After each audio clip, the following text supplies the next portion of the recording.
అందరికీ మరణాత. సిలువ ధ్యాన పరులైన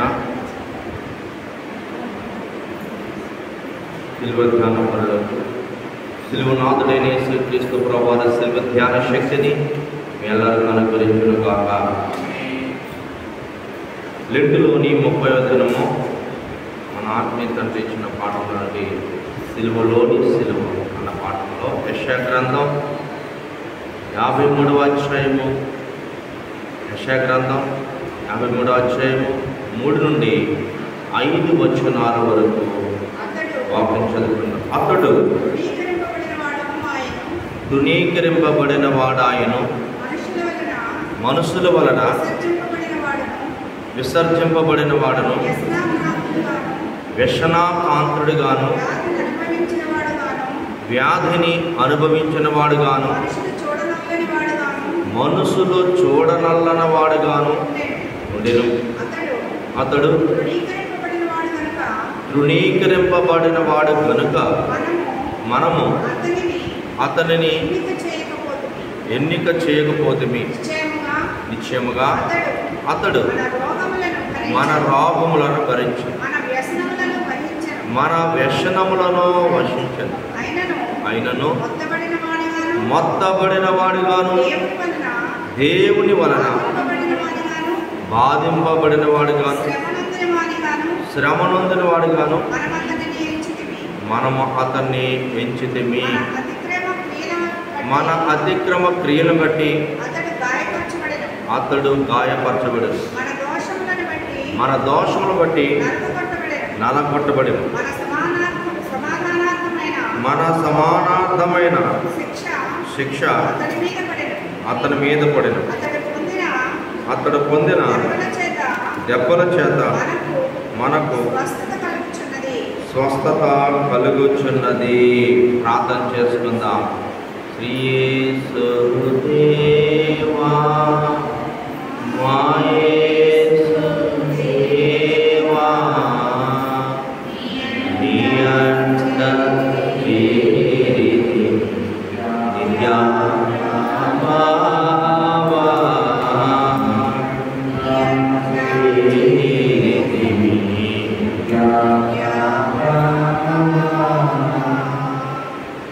మహాపరిశుద్ధుడైన మా తండ్రి, సిలువలోని సిలువలు అన్న పాఠం బట్టి మా ఆత్మీయ తండ్రి దైవజనులు ఇచ్చిన వివరణ ప్రభువా, నీవు మా కొరకు సిలువలోని యొక్క సిలువలను మీరే వివరించమని, యేసుకిచ్చిన వాక్శక్తిని, దాసకిచ్చిన వాక్శక్తిని ఏడంతల ఆత్మతో వాక్యమును అందించమని సిలువనాథుడైన యేసుక్రీస్తు ప్రభు పేరట ప్రార్థించుచున్నాము మా పరమ తండ్రి.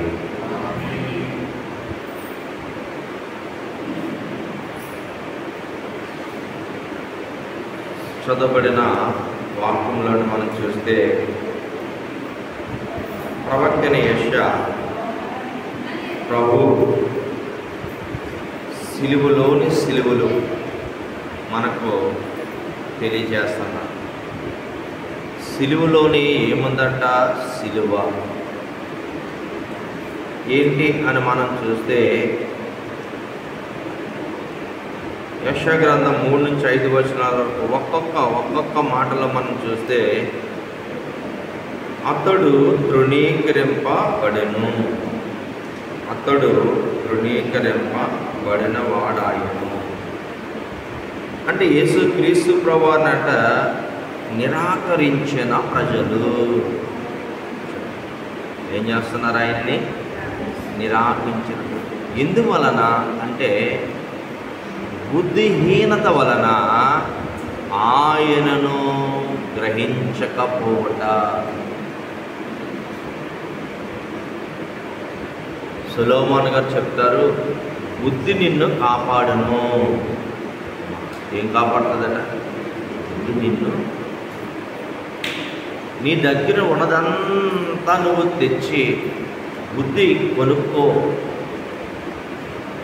జ్ఞాని అయిన సొలొమోను సలహా ఇస్తాడు, నీ వెండి బంగారాలు అన్నీ పెట్టి నువ్వు ఏదైనా కొనుక్కోవాలంటే అది బుద్ధి జ్ఞానాలు కొనుక్కోండి. బుద్ధిహీనత వల్ల క్రీస్తు శ్రమలను తెలుసుకొనక పోవుట, పాపం వల్ల వచ్చే బాధ వల్ల ఏడుస్తున్నారు కానీ, పాపం వల్ల వచ్చే ఆ భారం వల్ల ఏడుస్తున్నారు కానీ, ఆ వ్యాధి వల్ల ఏడుస్తున్నారు కానీ, ఆ శిక్ష వల్ల ఏడుస్తున్నారు కానీ, నిజంగా కృతజ్ఞత కలిగి మన నిమిత్తము తృణీకరింపబడిన వాడని కృతజ్ఞత కన్నీరు ఎవరు విడుచుచున్నారు? ఏమి విడియాలట? కృతజ్ఞత. చాలామంది ఏడుస్తున్నారు. ఆ ఏడుపు ఏంటిబట్టిది? బాధను బట్టి ఏడుస్తున్నారు, వ్యాధిని బట్టి ఏడుస్తున్నారు, శిక్షను బట్టి ఏడుస్తున్నారు. అది కరెక్ట్ కాదు. శిలువ ధ్యానములో ఎలా ఏడవాలంట? కృతజ్ఞత కలిగి ఏడవవలెను. అందుకే అయ్యగారు అంటారు, నా రుణము తీర్చినా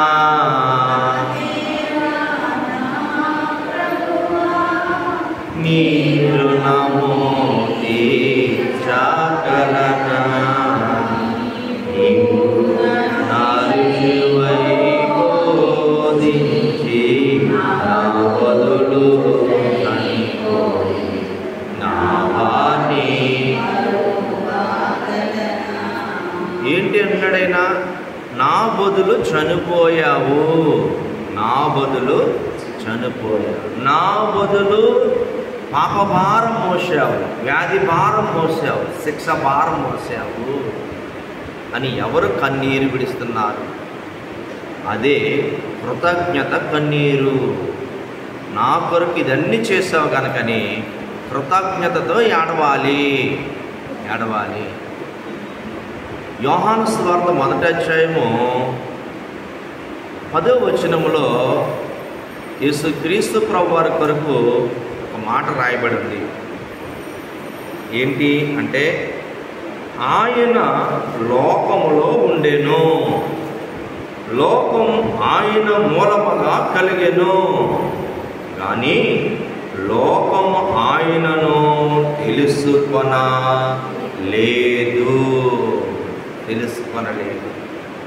ఇది నీకు తెలియట్లేదు. ఎందుకు ఏడుస్తున్నావో నీకు తెలియట్లేదు. నువ్వు ఏడవలసినది కృతజ్ఞత ఏడుపు.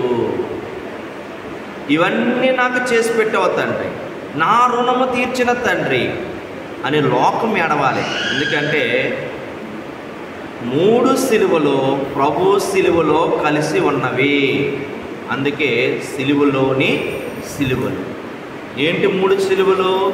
ఒకటి పాపభారం అనే సిలువ, రెండవది నేరములనే సిలువ, మూడవది కర్ర సిలువ. ఇవి సిలువలు. మొదటిదట లోకములో పాపభారము. అందుకే యోహాను గారు అంటారు, లోక పాప భారం మోసుకునిచున్న దేవుని గొర్రెపిల్ల. అందుకే ప్రభు భోజనం పుచ్చుకున్నప్పుడు అయ్యగారు కూడా మనకు ఒక సమాధాన వాక్యం చెప్పిస్తారు మన చేత. ఏంటంట? లోక పాప మోసుకున్న దేవుని గొర్రెపిల్లవైన ఓ క్రీస్తు, నీ సమాధానం మాకు దయచేయి. ఎంత ఆరోగ్యం కొరకు ఈ మాట పలికిస్తున్నాడో ఆత్మీయ తండ్రి దేవదాసయ్య గారు. ఈ లోకంలో పాపాలన్నీ జయించడానికి సమాధాన వాక్యాన్ని మన చేత చెప్పిస్తున్నారు ప్రభు భోజనం పుచ్చుకునేటప్పటికి. కనుక ఈ 3 సిలువలను ఆయన భరిస్తూ ఉన్నారు. కనుక లోకంలో ఉన్నాడు, కానీ లోకం ఆయనను తెలుసుకోలేదు. లోకం ఆయన మూలంగానే కలిగింది, ఇది అసలు తెలుసుకోవట్లేదు. ఎవరి వల్ల కలిగిందట? యేసయ్య వల్లే కలిగినది, కానీ తెలుసుకొనట లేదు. అంతేకాదు, లోకము ఆయనను తెలుసుకొనలేదు.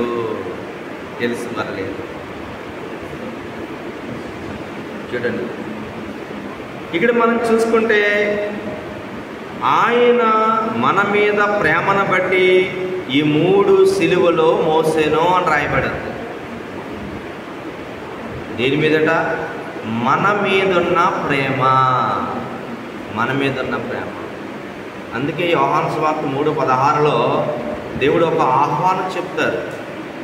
ఏమని? దేవుడు లోకమును ఎంతో ప్రేమించాడు కాగా తన అద్వితీయ కుమారుని యందు విశ్వసించువారు నశింపక నిత్య జీవము పొందుటకు ఆయనను అనుగ్రహించెను. ఇది తండ్రి యొక్క సిలువ.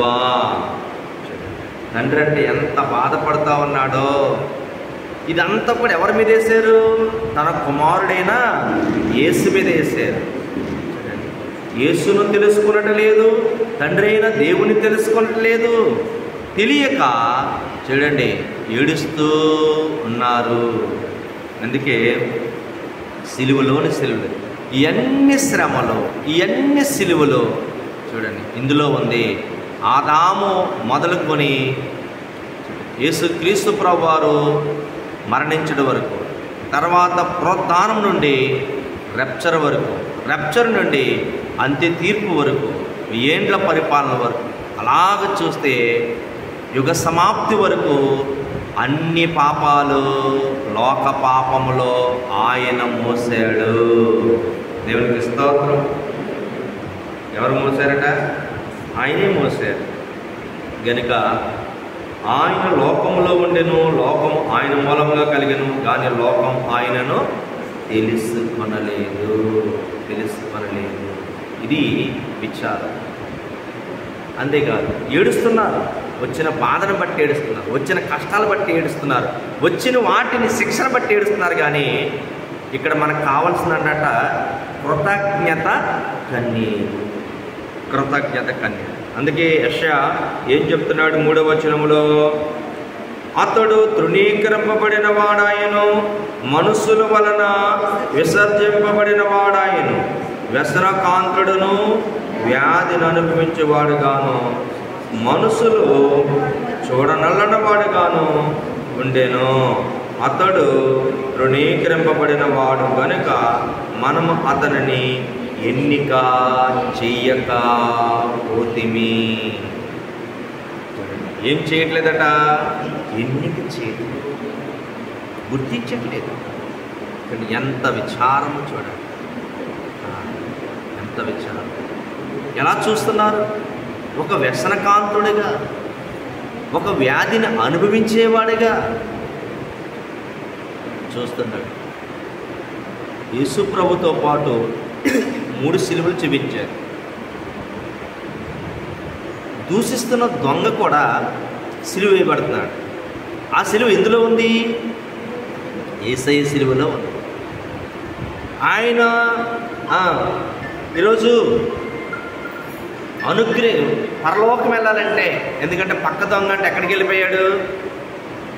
మారిన దొంగ వెంటనే ఏ లోకానికి వెళ్ళిపోయాడు? పరదేశకి వెళ్ళిపోయాడు. మారిన వారు ఇంకా శిక్ష పడతానన్నారు, మారిన వారు ఇంకా ఏడుస్తూనే ఉన్నారు, మారిన వారికి ఇంకా స్వస్థత కలగకుండా ఉంది, మారిన వారికి ఇంకా అది జరుగుతూనే ఉంది. మారిన వాడు వెంటనే పరలోకానికి దొరైపోయాడు. కృతజ్ఞతతో ప్రార్థించాడు, కృతజ్ఞతతో బోధించాడు, కృతజ్ఞతతో గద్దించాడు.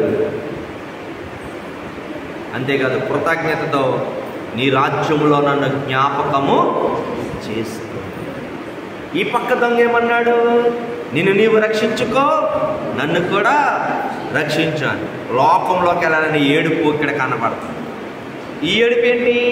కృతజ్ఞతతో ఏడుపు. ఇక లోకం నాకు వద్దు, కానీ ఇంకా చూడవలసింది ఏంటి? పరలోకం. ఇంకా ఉండవలసింది ఏంటి? దేవునితో. ఈ లోకంలో ఉన్న చూడండి భారం అంతా ప్రభు మోస్తున్నాడు కనుక ఇక నేను నీతో ఉండాలనుకుంటున్నాను, నీ రాజ్యంలో ఉండాలనుకుంటున్నాను, నీ రాజ్యంలో నేను నివసించాలనుకుంటున్నాను, నీతో నేను ఉండాలనుకుంటున్నాను. ఎంత చక్కగా ఆయన కృతజ్ఞత తెలియజేశాడు. ఎప్పుడైతే కృతజ్ఞత కలిగి ఉంటామో అప్పుడంటే వెంటనే ఆయన బట్టి రావాల్సిన ఆశీర్వాదాలన్నీ కూడా వచ్చేస్తాయి. దేవునికి స్తోత్రం. కృతజ్ఞత అన్నది మన జీవితాంతం గుర్తుపెట్టుకోవాలి. అందుకే నా రుణము తీర్చిన నా దేవా నా ప్రభువా నీ రుణము నేను తీర్చాను. ఆయన రుణము తీర్చడం అంటే కృతజ్ఞతతో కన్నీరు విడిచడం, కృతజ్ఞతతో ప్రార్థించడం, కృతజ్ఞతతో బోధించడం, అందరికి చెప్పాలి అని చెప్పాడు సిలువలో ఆ దొంగకి. నువ్వు దేవునికి భయపడవా? ఆయన లోకంలోకి వచ్చాడు, ఈ లోకం ఆయన మూలంగా కలిగింది, కానీ నువ్వు దేవుని తెలుసుకోవా? తెలియక చూడండి, బుద్ధిహీనతను బట్టి వారి సిలువలు కూడా ఆయనే అనిపిస్తున్నాడు. లోకంలో అందరి సిలువలు కూడా ఆయన అనిపిస్తున్నాడు. అందుకే సిలువలోని సిలువలు ఈరోజు మన అందరికి కూడా ఆయన అనిపించారు. అందుకే లోకంలో మనం ఎంత గొప్పగా చూడండి ఏం చేసుకుంటున్నాం, సిలువ ధ్యానం చేస్తున్నాం. అందుకే సమరయ స్త్రీతో దేవుడు అంటాడు, యేసుప్రభు వారు అంటారు యోహాను సువార్త 4:10 దేవుని వరమును నీవు అడిగినట్లయితే నేను ఇచ్చేదను, జీవజలము నీకు నేను ఇస్తాననే బావు దగ్గర ఒక సంభాషణ తెలుస్తాడు. ఆమంట లోకానికి యేసు వస్తాడు, లోకం కలగజేసిన వాడు నరుడిగా పుడతాడు, మాకు చెప్పవలసినవన్నీ కూడా బోధిస్తాడు, ఆయన వస్తాడు అని ఆమె నమ్మింది కానీ ఆయన వచ్చాడు కానీ ఆమెకంటే తెలియలేదు. కానీ అప్పుడు ఆయన ఈ మాటలు అడుగుతూ ఉంటాడు. అప్పుడు వెంటనే గ్రహిస్తుంది, నువ్వు క్రీస్తువు, నువ్వు లోకాన్ని రక్షించే రక్షకుడువు అని. వెంటనే ఆ జీవజలము పుచ్చుకుంటుంది, వెంటనే ఆయన దప్పికి తీరుస్తుంది, వెంటనే తన గ్రామాన్ని తన కుటుంబాన్ని అందరిని కూడా ప్రభు పాదాల దగ్గర కూర్చోబెడుతుంది. ఎంత కృతజ్ఞత కలిగిందో చూడండి. ఈరోజు అయ్యా ఈ లోకానికి వచ్చావా, సంతోషం, ఇంక నువ్వు ఏం చెప్పాలో మాకు చెప్పు. ఈ మనుషులు ఎవరూ కూడా నిజం చెప్పట్లేదు, ఈ మనుషులు ఎవరు కూడా కరెక్ట్గా చెప్పట్లేదు, నువ్వు చెప్పు అని తన గ్రామాన్ని అంతా కూడా తీసుకొచ్చి ఆయన పాదాల దగ్గర కూర్చోబెట్టింది. దొంగ ఎంత చక్కగా చివరిలో బోధించాడో, దేవుడిని తెలుసుకోనని చెప్పాడో, ఈమె కూడా ఒక స్త్రీ అయినప్పటికీ అపోస్తులతో పాటు పోటీపడి ఆమె స్వార్థ చేసింది, కృతజ్ఞత కలిగి కన్నీరు విడిచింది. చూడండి, హతసాక్షిలో ఆమె కూడా ఒకరానిగా చేరింది. శిష్యులే గొప్పగా హతసాక్షులు అయ్యారంటారు. ఈమె చరిత్ర చూస్తే చూడండి చాలా భయంకరమైన చరిత్ర ఆమె కనపడుతూ ఉంటుంది. ఆమె ఎంత కష్టపడుతుందో సమరయ స్త్రీ. అలాగే మనం చూసుకుంటే 4వ వచనం, నిశ్చయముగా అతడు మన రోగములను భరించెను, మన వ్యసనములను వహించెను, అయినను మెత్తబడిన వాడుగాను, దేవుని వలన బాధింపబడిన వాడుగాను, శ్రమ నొందిన వాడుగాను మనం అతన్ని ఎంచితిమి. మన అతిక్రమ క్రియలు బట్టి అతడు గాయపరచబడెను, మన దోషములను బట్టి అతడు నలగొట్టబడెను, మన సమాధానార్థమైన శిక్ష అతని మీద పడెను, అతడు పొందిన దెబ్బల చేత మనకు స్వస్థత కలుగుచున్నది. చూడండి, యెషయా ఎంత కృతజ్ఞత కలిగి చెబుతున్నాడు, అయ్యా మన కొరకు ఈ లోకానికి వచ్చిన ప్రభు, మన కొరకు ఈ లోకము కలగ చేసిన సృష్టికర్త, మన కొరకు ఆయన ఎంత అనుభవిస్తున్నాడో తెలుసుకోండి. ఇక నుంచైనా కృతజ్ఞత కలిగి జీవించండి అని ఈ మాటలు చెప్తున్నారు. సిలువలోని సిలువలో ఆయన ఎంతగా బాధపడుచున్నవో చూడండి. లోక పాప భారము, అలాగే శత్రువుల నేరం మోపడ సిలువ, ఇది లోక పాప భారం. ఇది తండ్రి నిరాకరించిన తండ్రికి సిలువ, అలాగే శత్రువులు మోపిన నేరము సిలువ, ఇది ఆత్మకు సంబంధించిన సిలువ. అలాగే కర్ర సిలువ, ఇది శరీరానికి సంబంధించిన సిలువ. ఇది ప్రభు యొక్క శరీరమును భరించిన సిలువ. కనుక తండ్రికి సిలువ కనపడుతుంది, కుమారుడికి సిలువ కనపడుతుంది, పరిశుద్ధాత్మ తండ్రికి సిలువ కనపడుతుంది. మనలను ప్రేమించడాన్ని బట్టి ఇవన్నీ చేశారు.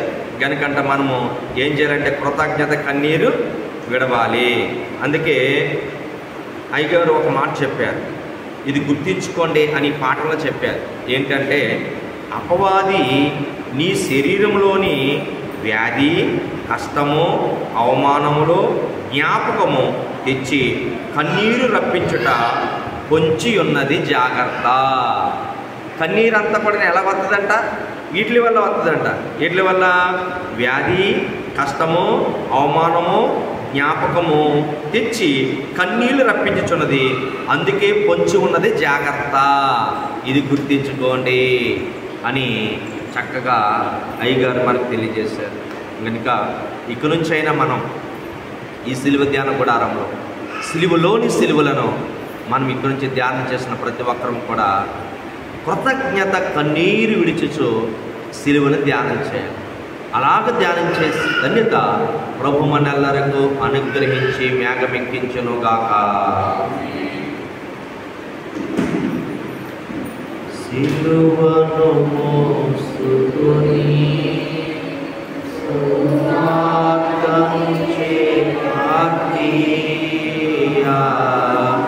సిలువను మోసుకొని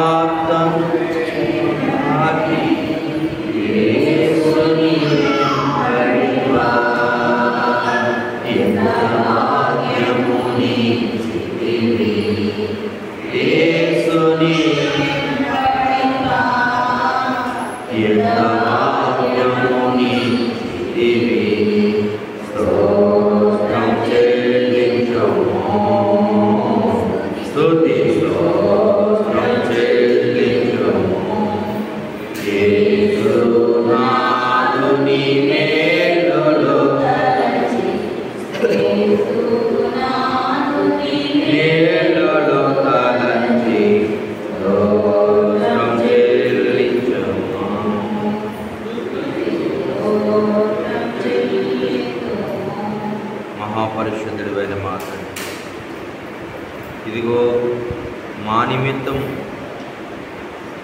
లోకానికి వచ్చావు, మా నిమిత్తం లోకము కలగ చేసావు.